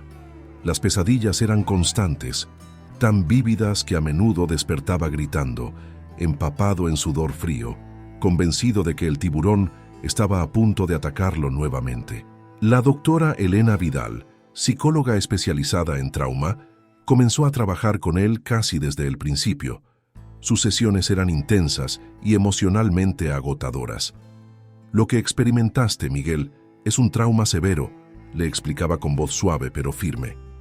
«Tu mente está tratando de procesar lo ocurrido, y las pesadillas son parte de ese proceso. No podemos apresurarlo, pero podemos aprender estrategias para manejarlo». Miguel se mostraba escéptico al principio. «¿Cómo se supone que voy a manejar esto?», preguntaba con amargura, señalando su pierna ausente. «¿Cómo se maneja el hecho de que un monstruo me arrancó parte de mi cuerpo, que casi me mata?». La doctora Vidal no se inmutaba ante su ira. Sabía que era una parte natural del proceso de duelo. «No estoy diciendo que sea fácil ni que ocurra de la noche a la mañana», respondía con calma. «Solo digo que es posible paso a paso, día a día». Mientras tanto, la noticia del ataque y el rescate había captado la atención de los medios nacionales e internacionales. «Sobreviviente milagroso, joven mexicano. Sobrevive a ataque de tiburón tras caer de crucero», rezaban los titulares. Periodistas se agolpaban en la entrada del hospital, deseosos de obtener una exclusiva. La familia de Miguel, protegida por el personal del hospital, rechazaba todas las solicitudes de entrevistas. no era el momento de convertir su tragedia en un espectáculo mediático. Sin embargo, una persona sí logró acceso a Miguel: el profesor Martín Castillo, experto en comportamiento de tiburones del Instituto de Ciencias del Mar y Limnología de la UNAM. Su visita no era por sensacionalismo, sino por un interés científico genuino y un deseo de ayudar a Miguel a comprender lo que había sucedido. Los tiburones oceánicos de puntas plateadas son conocidos por su agresividad, le explicó durante una de sus visitas. Pero también son criaturas fascinantes, perfectamente adaptadas a su entorno. Lo que te sucedió, aunque traumático, no fue un acto de maldad. El tiburón actuaba según su naturaleza. Miguel escuchaba con una mezcla de fascinación y terror renovado. Parte de él quería entender al depredador que había cambiado su vida para siempre, mientras otra parte solo deseaba olvidar que tales criaturas existían. ¿Por qué yo?, preguntó finalmente. ¿Por qué me atacó a mí? Castillo suspiró. Los tiburones son depredadores oportunistas. Tú estabas solo, herido, y habías pasado horas en el agua. Eras vulnerable. Para el tiburón, eras una potencial presa fácil. Esta explicación, aunque fría y científica, ayudó a Miguel de una manera que ni siquiera las sesiones de terapia habían logrado. Le dio un marco racional para entender lo ocurrido, despojando al evento de la cualidad sobrenatural de terror que había adquirido en su mente. No era personal. No había sido elegido específicamente por alguna fuerza maligna del océano. Simplemente estaba en el lugar equivocado, en el momento equivocado, presentando todas las señales que activarían el instinto predatorio de un tiburón hambriento. A medida que su recuperación física progresaba, Miguel comenzó a trabajar con un equipo de rehabilitación especializado en pacientes amputados. Aprendió a moverse con muletas y, eventualmente, con una prótesis temporal. Imagina que estás aprendiendo a caminar de nuevo, le explicaba Ramón, su fisioterapeuta, porque eso es exactamente lo que estás haciendo. Los primeros pasos con la prótesis fueron dolorosos y frustrantes. Miguel caía constantemente, y cada caída traía consigo una oleada de rabia e impotencia. Pero con el tiempo, y con el apoyo inquebrantable de su familia, comenzó a mejorar. 6 semanas después del incidente, la Guardia Costera Mexicana emitió su informe oficial sobre el caso. Informe de incidente marítimo, fecha, se omite por privacidad. Caso 2025 GCM 0543, resumen del incidente. El pasajero Miguel Ángel Soto Ramírez, de 19 años, ciudadano mexicano, cayó por la borda del crucero Carnival Horizon aproximadamente a las 05:23 horas. La caída fue captada por las cámaras de seguridad del barco, confirmando que fue un accidente, resultado de imprudencia del pasajero, quien aparentemente se encontraba bajo los efectos del alcohol. El sujeto permaneció a la deriva aproximadamente 6 horas antes de ser localizado por un helicóptero de búsqueda de la Guardia Costera Mexicana. A las 11:17 horas, a aproximadamente 25 kilómetros del punto estimado de caída. Durante su tiempo en el agua, el sujeto fue atacado por un tiburón, identificado posteriormente como un tiburón oceánico de puntas plateadas, Carcharinus albimarginatus, de aproximadamente 2.5 metros de longitud. El ataque resultó en lesiones graves en la extremidad inferior derecha, que posteriormente requirió amputación quirúrgica, así como laceraciones en el torso. El rescate fue efectuado por personal de la embarcación GCM-42, quienes proporcionaron primeros auxilios en el sitio antes de la evacuación médica al Hospital General de Cancún. Análisis y conclusiones. El incidente fue resultado de comportamiento imprudente por parte del pasajero, quien se inclinó excesivamente sobre la barandilla de seguridad en estado de ebriedad. 2. La respuesta de emergencia se activó correctamente una vez detectada la ausencia del pasajero, aproximadamente 7 horas después de la caída. 3. La coordinación entre el crucero Carnival Horizon, la Guardia Costera Mexicana y los servicios médicos de emergencia Fue eficiente y contribuyó significativamente a la supervivencia del sujeto. 4. El comportamiento del tiburón oceánico de puntas plateadas fue consistente con los patrones conocidos de esta especie, que es territorialmente agresiva y conocida por atacar a náufragos y personas a la deriva. Recomendaciones. 1. Reforzar las medidas de seguridad en los cruceros que operan en el Golfo de México, incluyendo barandillas más altas y sistemas de detección temprana de caídas al mar. Implementar campañas informativas sobre los peligros del consumo excesivo de alcohol a bordo de embarcaciones. Actualizar los protocolos de búsqueda y rescate para casos similares, considerando la presencia habitual de depredadores marinos en la zona. Firmado Comandante Héctor Ramírez Velasco, Coordinador Regional de Operaciones Guardia Costera Mexicana, Sector Quintana Roo. El informe, frío y burocrático, resumía en pocas páginas el evento que había cambiado la vida de Miguel para siempre. Cuando su padre se lo mostró, semanas después, Miguel lo leyó en silencio, asimilando cada palabra como un golpe. Comportamiento imprudente, murmuró, las palabras quemando en su garganta, como si hubiera pedido que esto sucediera. Nadie está diciendo eso, hijo, respondió Gabriel poniendo una mano en su hombro. Fue un accidente. Todos cometemos errores. Pero Miguel no podía evitar culparse. Si no hubiera bebido tanto esa noche, si no hubiera salido solo a la cubierta, si no se hubiera inclinado sobre la barandilla para tomar una foto estúpida. Tantos sí, que lo atormentaban día y noche. La doctora Vidal trabajaba con él para combatir estos pensamientos autodestructivos. La culpa es una emoción natural después de un trauma, le explicaba. Pero quedarte atrapado en ella no cambiará lo sucedido, solo te impedirá avanzar.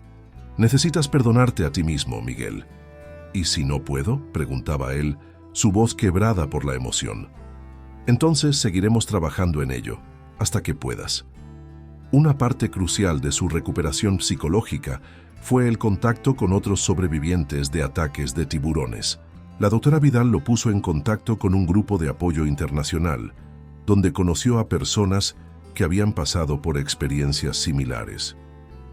La primera vez que hablé con alguien que realmente entendía lo que había vivido, fue como si pudiera respirar de nuevo, confesaría Miguel más tarde.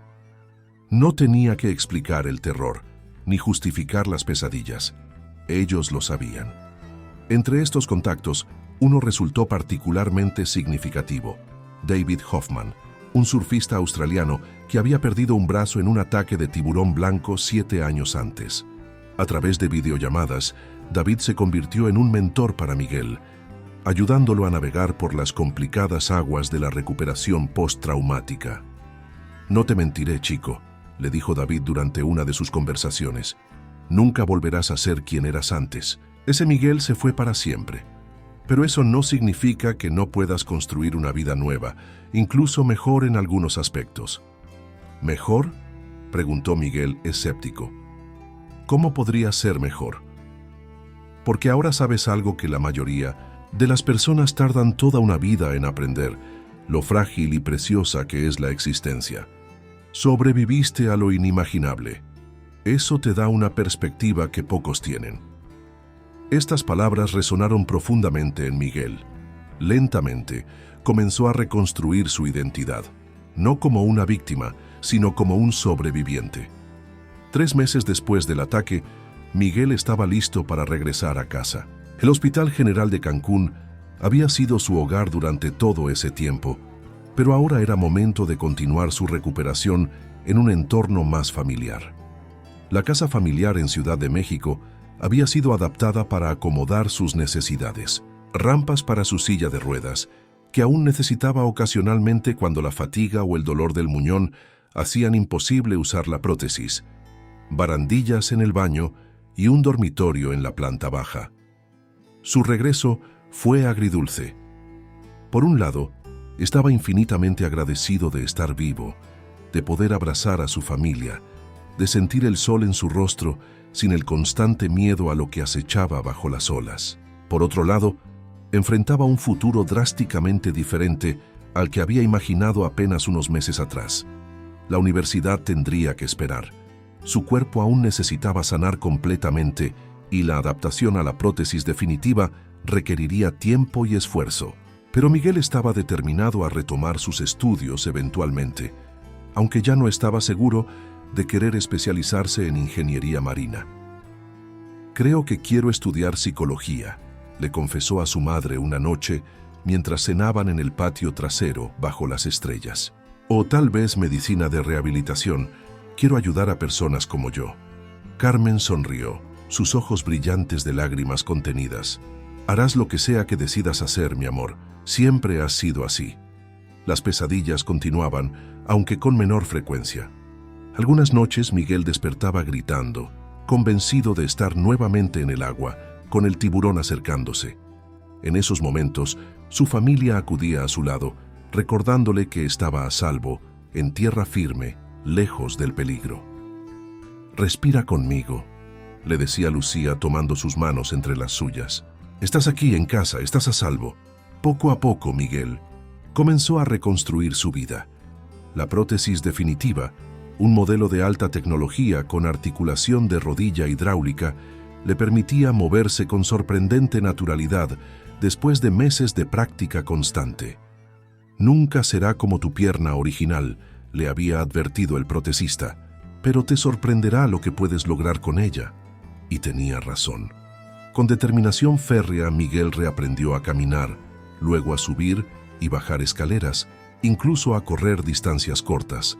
Cada logro, por pequeño que fuera, era celebrado, como una victoria contra las probabilidades.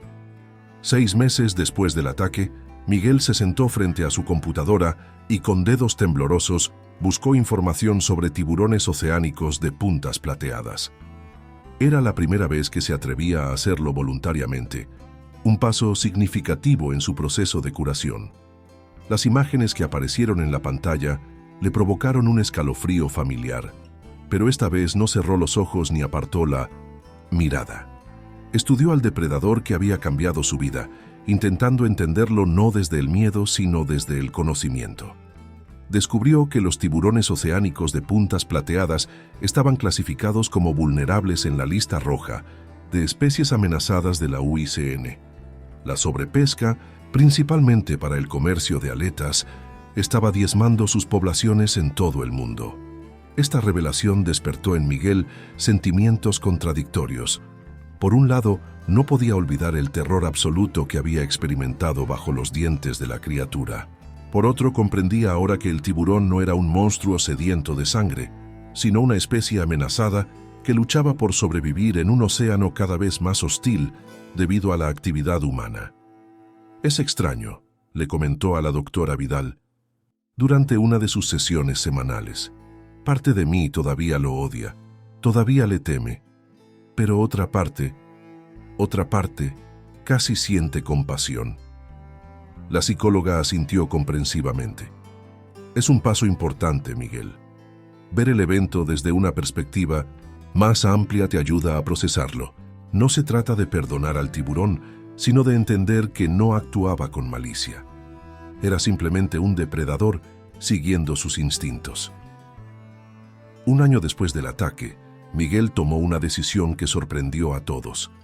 Aceptó una invitación del Acuario Nacional para participar en un programa educativo sobre seguridad marina y conservación de tiburones. «¿Estás seguro de esto?», preguntó su padre, preocupado. «Nadie esperaría que hablaras a favor de las criaturas que casi te matan». Miguel reflexionó antes de responder. «No estoy hablando a favor de los tiburones, papá. Estoy hablando a favor de la educación y la prevención. Si mi historia puede ayudar a que otras personas entiendan los riesgos y cómo minimizarlos, entonces al menos algo bueno habrá salido de todo esto». Su primera presentación fue ante un grupo de estudiantes de secundaria. Con 1900 men, voz temblorosa al principio, pero ganando confianza a medida que avanzaba, Miguel compartió su experiencia. Les habló del accidente, de las horas a la deriva, del ataque y de las secuelas físicas y psicológicas. Pero también Les habló de lo que había aprendido, sobre el comportamiento de los tiburones, sobre cómo evitar situaciones de riesgo, sobre la importancia de respetar el océano como el territorio de estas poderosas criaturas. Los tiburones no son los monstruos que las películas nos muestran, explicó, señalando su pierna protésica. Pero tampoco son mascotas inofensivas. Son depredadores apex, perfectamente adaptados para su papel en el ecosistema marino.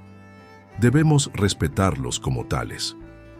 Al final de su presentación, un estudiante levantó la mano. ¿Les tienes miedo todavía?, preguntó con la franqueza característica de la juventud. Miguel sonrió levemente. Cada día de mi vida, respondió con honestidad. Probablemente nunca volveré a entrar al océano.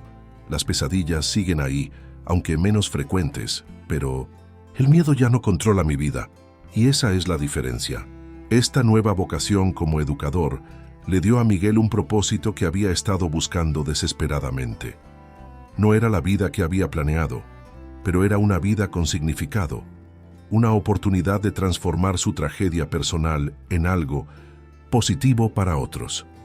Con el tiempo, amplió sus presentaciones para incluir charlas en escuelas de navegación, clubes de buceo y centros turísticos costeros.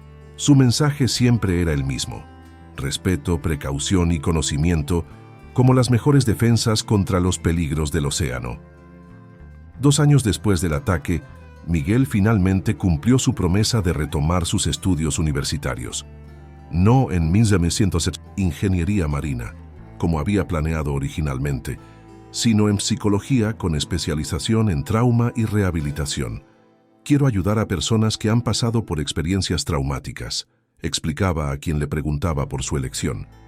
No solo víctimas de ataques de tiburones, sino cualquier persona cuya vida haya cambiado en un instante por un evento traumático. Su vida personal también evolucionaba.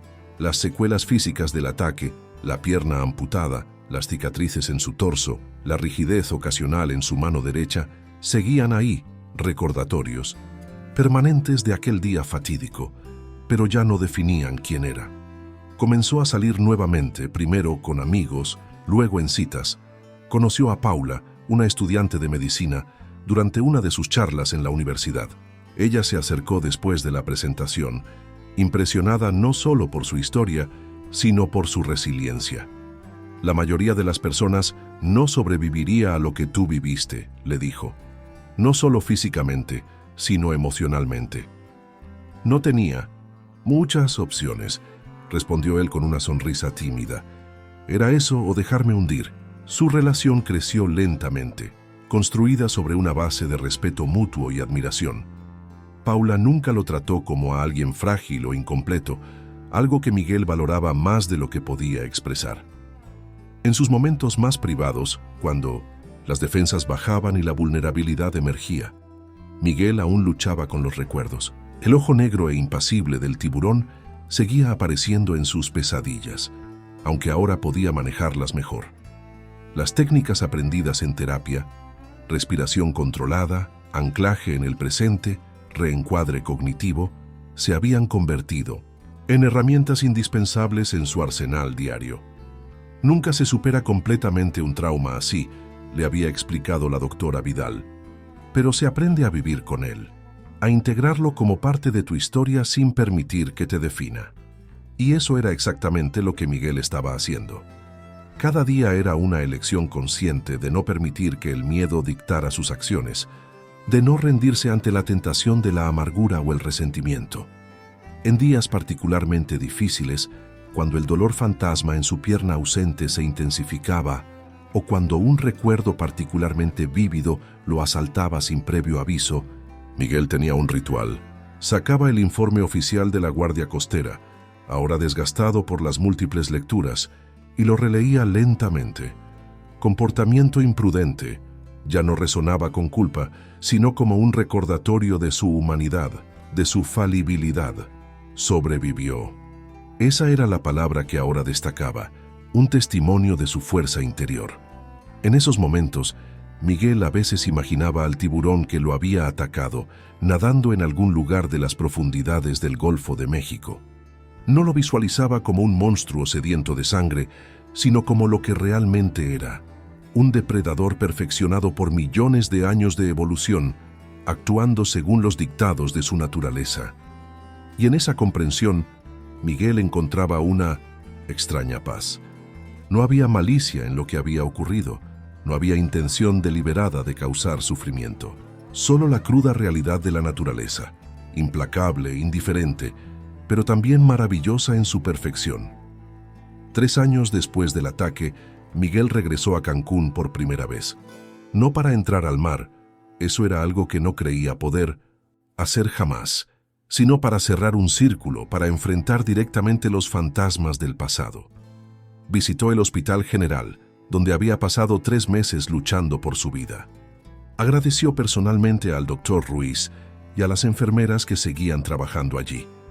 Algunos lo recordaban, otros no, pero todos se conmovieron al ver al joven saludable y fuerte en que se había convertido, tan diferente del paciente crítico que habían conocido. También visitó la estación de la Guardia Costera, donde fue recibido como un héroe. El teniente Mendoza, ahora ascendido a capitán, lo abrazó con fuerza. «Siempre me he preguntado qué fue de ti», le dijo con emoción. Verte así, tan recuperado, es el mejor regalo para alguien en mi posición». El momento más difícil fue cuando Miguel se paró en la playa, observando el vasto azul del Golfo de México extenderse hasta el horizonte.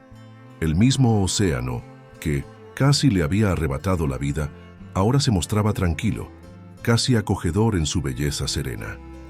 Paula estaba a su lado, sosteniendo su mano en silencio, respetando la intensidad del momento.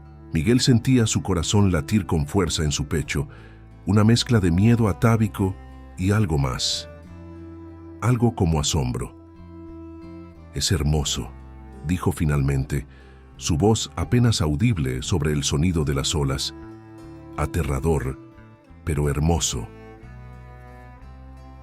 «Como la vida misma», respondió Paula apretando su mano. Miguel asintió, comprendiendo la profunda verdad en esas simples palabras. La vida, como el océano, podía ser implacable en su crueldad, pero también infinitamente maravillosa en su complejidad. Uno podía temerle, pero eso no disminuía su belleza. Esa noche, en la habitación de su hotel con vista al mar, Miguel tuvo una pesadilla, la misma de siempre: el agua a su alrededor, el movimiento bajo la superficie, el ojo negro e inexpresivo acercándose. Pero esta vez algo cambió.